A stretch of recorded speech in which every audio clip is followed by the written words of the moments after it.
keturunan Ba'alawi ini nasabnya sahih, dan termasuk nasab yang paling sahih di dunia itu dari marga Ba'alawi. Kalau di sini habaib. Sekali lagi saya sangat sepakat dengan Kiai Idrus Ramli bahwasanya nasab Bani Ba'alawi adalah nasab yang paling terjaga di dunia internasional. Karena mereka melarang Habibah menikah dengan pihak luar, maka ahli DNA mengatakan selama 800 tahun lamanya DNA Bani Ba'alawi terjaga. Mereka berasal dari satu kakek dengan DNA Y, DNA-nya haplogrup G.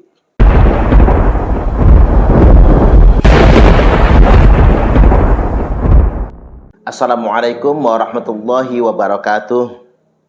Kita merespon pernyataan Kiai Idrus Ramli yang mengatakan nasab Bani Ba'alawi adalah nasab yang paling sahih. Di antara nasab yang paling sahih dan paling terjaga di dunia hari ini. Kurang lebih penggambarannya sedemikian rupa. Saya setuju dengan pernyataan Kiai Idrus Ramli. Dikarenakan memang DNA keturunan Bani Ba'alawi terjaga. Sampai-sampai ada yang membuat pernyataan bahwasanya DNA Bani Ba'alawi itu mengejutkan dan menakjubkan. Karena memang DNA Bani Ba'alawi itu bisa 100% terjaga hingga 800 tahun lamanya. Jadi selama 8 abad atau 800 tahun tidak ada perbedaan satupun dari 11 uji DNA tersebut. Ini artinya mereka semua pasti asli keturunan dari satu kakek dalam waktu sekian ratus tahun. Jadi pakar DNA ini takjub ini. Bani Ba'alawi itu terbukti adalah keturunan dari satu kakek selama 800 tahun lamanya. Saking terjaganya.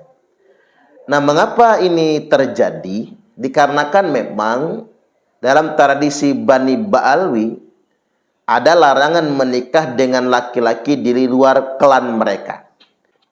Mereka membangun klaim bahwasanya syarifah tidak boleh dinikahi oleh laki-laki non-habib.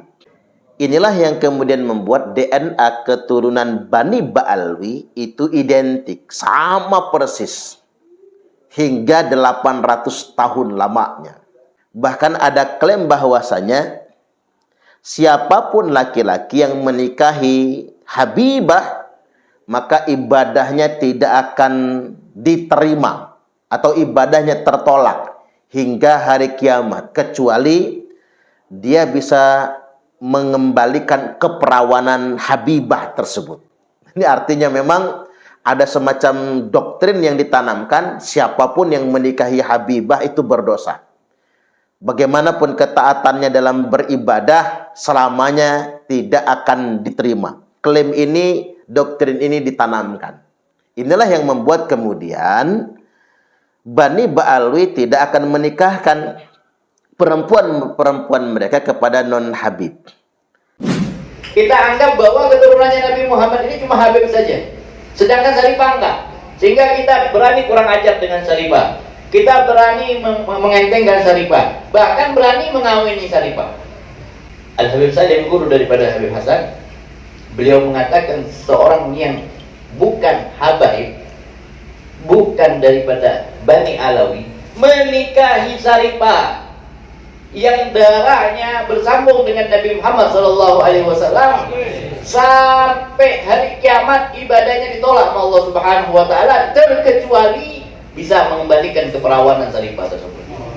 Inilah yang membuat kemudian secara genetika klan ini akan terjaga gen keturunannya. Karena memang terpelihara sedemikian rupa. Mereka betul-betul menjaga nasab silsilahnya.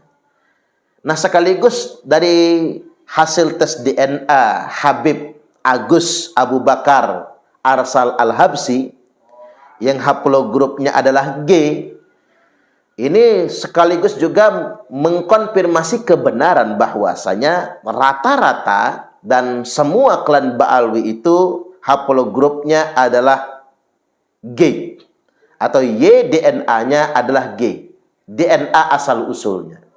Nah, terkait dengan G ini, kalau kita mengutip pernyataan ahli DNA, G ini bukanlah keturunan Nabi.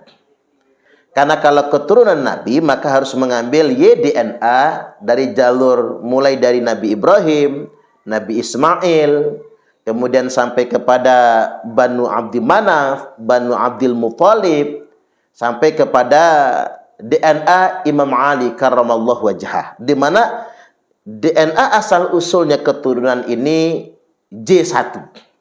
Maka para ahli DNA menyimpulkan setidak-tidaknya kalau mau sah sebagai keturunan Nabi secara ilmu genetika, haplogrup DNA-nya mesti J1. Kalau G berarti dia bukan keturunan Nabi. Saya ulangi, kalau Y DNA-nya G, maka sudah dipastikan dia bukan keturunan Nabi. Seperti yang diketahui oleh kita semua, termasuk oleh klan Ba'alwi, Y DNA mereka adalah G semua. Dan ini kalau kata ahli, terjaga selama 800 tahun lamanya. Tidak pernah berubah. Karena memang pola pernikahan yang memang terjaga sedemikian rupa. Nah, G itu apa? Kalau kita coba baca-baca tentang haplogrup G, sini Anda bisa klik di Wikipedia misalnya untuk mendapatkan informasi cepat. Wikipedia haplogrup G strip M201. Haplogrup G M201 adalah haplogrup kromosom Y manusia. Haplogrup ini merupakan salah satu dari dua cabang haplogrup induk GHIJK. Yang lainnya adalah HIJK. Nah, ini kode-kode yang sangat dimengerti oleh para ahli DNA. Cuman yang menarik di sini, kemudian dikutipkan tokoh-tokoh besar dunia yang memiliki haplogrup Y-DNA-nya itu G. Yakni di sini dikutipkan bahwasanya ada pria yang dikenal sebagai Otzi, yang jasadnya berasal dari milenium keempat sebelum Masehi. Lama banget ini ya. Ditemukan di perbatasan modern antara Austria dan Italia. Adalah anggota GL91. Kemudian banyak anggota dari apa yang disebutkan kekerabatan Bure, sebuah kelompok mirip klan yang menelusuri keturunannya dari seorang individu yang lahir di Swedia pada akhir abad ke-14 atau awal abad ke-15. Kemudian yang berikutnya Raja Richard III dari Inggris. Jadi Raja Inggris itu. Raja Richard III dari Inggris yang digali pada tahun 2012 adalah anggota G2. Kemudian Joseph Stalin. Lahir di Losep Bessarionis, the Jugoslavia, adalah menurut tes genetik pada salah satu cucunya, Alexander Burdonsky, anggota haplogrup Y-DNA G2 seterusnya. Kemudian ada Al Capone. Al Capone adalah seorang gangster dan pengusaha Amerika yang menurut Jenny.com adalah anggota haplogrup Y-DNA G P303. Kemudian yang berikutnya Yuya. Yuya adalah salah satu kakek buyut dari pihak ibu Tutankhamun, yakni haplotype yang diprediksi adalah G2A berdasarkan profil Y STR kuno. Yuya menjabat sebagai penasihat utama bagi Amenhotep III. Amenhotep III itu nama dari Fir'aun, kalau orang Islam menyebutnya Fir'aun. Dan memegang jabatan seperti letnan raja dan penguasa kuda, gelarnya bapak para dewa. Karena ini dukun tukang sihirnya Fir'aun, sekaligus mertuanya. Mungkin merujuk secara khusus kepada dirinya sebagai ayah mertua Amenhotep III, jadi mertuanya Fir'aun. Di kota asalnya Akhmin, Yuya adalah seorang Nabi Min dewa utama di daerah tersebut dan menjabat sebagai pengawas ternak bagi dewa ini. Selanjutnya Larry Bird. Larry Bird ini adalah seorang eksekutif basket profesional Amerika, mantan pelatih dan mantan pemain untuk Boston Celtics. Telah terbukti termasuk dalam haplogrup GZ6748 berdasarkan pengujian beberapa kerabat yang merupakan keturunan Thomas Bird di proyek haplogrup GL497Y-DNA. Sampai di sini kita semua tidak bisa mengatakan orang-orang yang punya Y-DNA haplogrup G itu bernasab kepada Rasulullah Sallallahu Alaihi Wasallam. Oke, terserah. Kemudian ketika G ini adalah DNA asalnya Yuya, andai kata pun hari ini orang-orang yang haplogrup DNA-nya adalah G, itu pun tidak jadi masalah bagi kita. Itu kan terkait dengan asal-usul DNA. Saya juga tidak bisa menampik kemungkinan, boleh jadi entah asal-usul saya dulu siapa. Jangan-jangan haplogrup saya juga G misalnya kan. Seandainya saya tes DNA. Tapi yang jelas hari ini secara ilmiah, berdasarkan ilmu genetika, ketika orang punya gen yang tidak sesuai dengan garis keturunan Bani Ibrahim atau Bani Ismail atau Bani Abdi Manaf, Bani Abdul Muthalib, sederhananya tidak sesuai dengan garis keturunan Nabiullah Muhammad sallallahu alaihi wasallam, dia jangan sekali-kali mengaku sebagai dzurriyyat Nabi. Jangan menyambungkan nasabnya kepada nasab Rasulullah sallallahu alaihi wasallam. Masalahnya ini sederhana sebetulnya terkait dengan klan Ba'alwi. Antum itu ngaku-ngaku sebagai cucu Nabi. Ini masalahnya. Dan pengakuan antum itu di berbagai macam ruang publik, di mana-mana.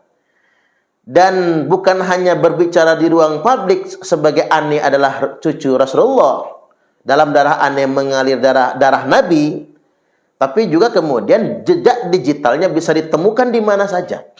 Karena ini zaman modern, ada recordnya, ada rekamannya. Nah tentunya memang adalah kewajiban kita semua sebagai sesama umat Islam untuk bertanya kembali, apa buktinya kalau antum itu adalah keturunan Nabi? Nggak boleh membiarkan begitu saja. Kembali seperti tes DNA yang telah dilakukan oleh Habib Agus Abu Bakar Arsal Al-Habsi, ini kan sebetulnya upaya mempertanyakan ulang. Apakah saya bisa membangun klaim kalau saya ini keturunan Nabi? Maksudnya kan sedemikian rupa. Nah mestinya anak-anak Ba'alwi hari ini pun bertanya kepada orang tuanya, ayah, abi, abah. Kita ini bertahun-tahun lamanya diajari sebagai cucu Nabi. Tetapi bolehkah kita bertanya ulang, benarkah kita ini sebagai cucu Nabi? Ketika sudah ada hujah dan dalil berdasarkan kitab nasab tidak terbukti, kemudian berdasarkan tes DNA juga jauh tidak sesuai dengan DNA Nabi, maka dengan penuh mawas diri dan kesadaran, wajib berhenti mengaku sebagai dzurriyyat Nabi. Dan kita sebagai sesama umat Islam punya tanggung jawab untuk menghentikan ini semua. Dan ini penting sebagai pertanggungjawaban keilmuan. Untuk para kiai, para ulama tidak boleh berdiam diri saja. Apalagi memang sekelompok orang yang mengaku-ngaku sebagai cucu Nabi ini menunjukkan karakteristik perilaku yang bertentangan dengan ajaran Islam. Misalnya diantaranya satu, mereka merasa kastanya lebih tinggi daripada umat Islam pada umumnya. Ini fakta loh. Semua mereka itu kan merasa lebih tinggi derajatnya daripada kita semua. Kita nggak bisa berteman dengan orang yang merasa punya kelas, kasta, yang lebih istimewa daripada kita, nggak bisa. Ini kan bertentangan dengan ajaran Islam. Satu. Kemudian yang kedua, mereka sering menyebar cerita-cerita khurafat yang sama sekali tidak masuk akal dan melanggar syariat. Karena mengapa? Semua cerita khurafat ketika sudah mendobrak syariat itu merusak agama. Jadi nggak boleh kemudian dibangun dengan perspektif ma'rifat. Ma'rifat itu tidak juga bertentangan dengan syariat. Kemudian yang berikutnya, sebagian mereka suka mendawir, mengeksploitasi umat, minta-minta dan memperkaya diri mengatasnamakan sebagai cucu Rasulullah sallallahu alaihi wasallam. Kemudian yang keempat, mereka petantang-petenteng merasa menjadi majikan dan seperti preman. Tidak jarang kita melihat orang-orang kemudian dipersekusi dan kemudian dianiaya. Kita sangat ingin membalas kelakuan seperti ini. Tapi kemudian kita jadi melanggar hukum ketika kita membalas. Seakan-akan mereka ada di puncak kebenaran. Greget banget tuh ngelihat ketika orang-orang pribumi digebukin sama mereka, dipersekusi oleh Muhyiddin. Greget banget rasanya. Nah, mengapa kroco-kroco Muhyiddin itu berani melakukan itu semua? Karena mereka sudah terdoktrin, mereka membela cucu Nabi. Artinya memang sudah ada semacam korupsi nilai-nilai spiritualisme dengan sebuah klaim sebagai cucu Nabi yang akan menghancurkan peradaban ini. Ini nggak boleh dibiarkan. Coba buka kesadaran dan hati pikiran kita semua. Ini nggak boleh dibiarkan. Jadi jangan sampai kemudian ketika ada kiai ulama yang mendobrak ini semua, lantas kemudian malah dinyinyir. Malah kemudian difitnah yang bukan-bukan. Justru sebetulnya inilah perjuangan yang sesungguhnya. Jadi sekali lagi kita ingin membangun kesadaran bersama. Berangkat dari tes DNA sukarela Habib Agus Al-Habsyi. Mudah-mudahan semua keturunan Bani Ba'alwi juga mau secara sukarela untuk tes DNA. Kita juga sama, kita tetap jadi saudara. Kita nggak boleh musuhan, kita tetap saudara. Bangsa Indonesia ini adalah bangsa yang ramah, welcome dengan pendatang. Orang Cina, etnis Cina datang ke Indonesia, pada akhirnya orang Cina menjadi bagian dari bangsa Indonesia. Orang Arab datang ke Indonesia jadi bagian bangsa Indonesia. Orang Hadramaut diangkut Belanda, diangkut VOC, berduyun-duyun datang ke Indonesia, entah pada akhirnya kita jadi saudara. Anda pun menjadi bagian dari bangsa Indonesia. Nggak ada yang kita tolak. Jangankan bangsa Asia, orang Eropa aja, orang Jerman, orang Belanda aja yang pernah menjajah kita welcome kok. Orang Jepang saja yang pernah jahat sama kita welcome. Bangsa Indonesia ini adalah bangsa paling ramah sedunia internasional. Nggak ada yang mengalahkan keramahan bangsa Indonesia. Jadi Anda semua walaupun pendatang ke Indonesia tidak perlu merasa khawatir. Indonesia ini bangsa yang sangat welcome dan bersahabat. Apalagi kita sudah ada pernikahan silang beranak pinak di Indonesia. Kita semua saudara, kita semua sebagai keluarga. Cuman satu pesan kami. Antum nggak perlu ngaku-ngaku cucu Nabi. Apalagi merasa derajat antum lebih mulia daripada kami semua. Itu yang nggak boleh. Itu pantangan dalam agama ini. Jangan sampai merusak agama. Dan semua orang berilmu, semua kiai wajib mengingatkan bab ini. Karena kalau tidak mengingatkan, apalagi menyembunyikan, sama saja kita telah mengkhianati keilmuan dan mengkhianati segenap santri dan umat kita sendiri. Mudah-mudahan bisa diambil hikmahnya. Sekali lagi saya sangat sepakat dengan Kiai Idrus Ramli bahwasanya nasab Bani Ba'alwi adalah nasab yang paling terjaga di dunia internasional.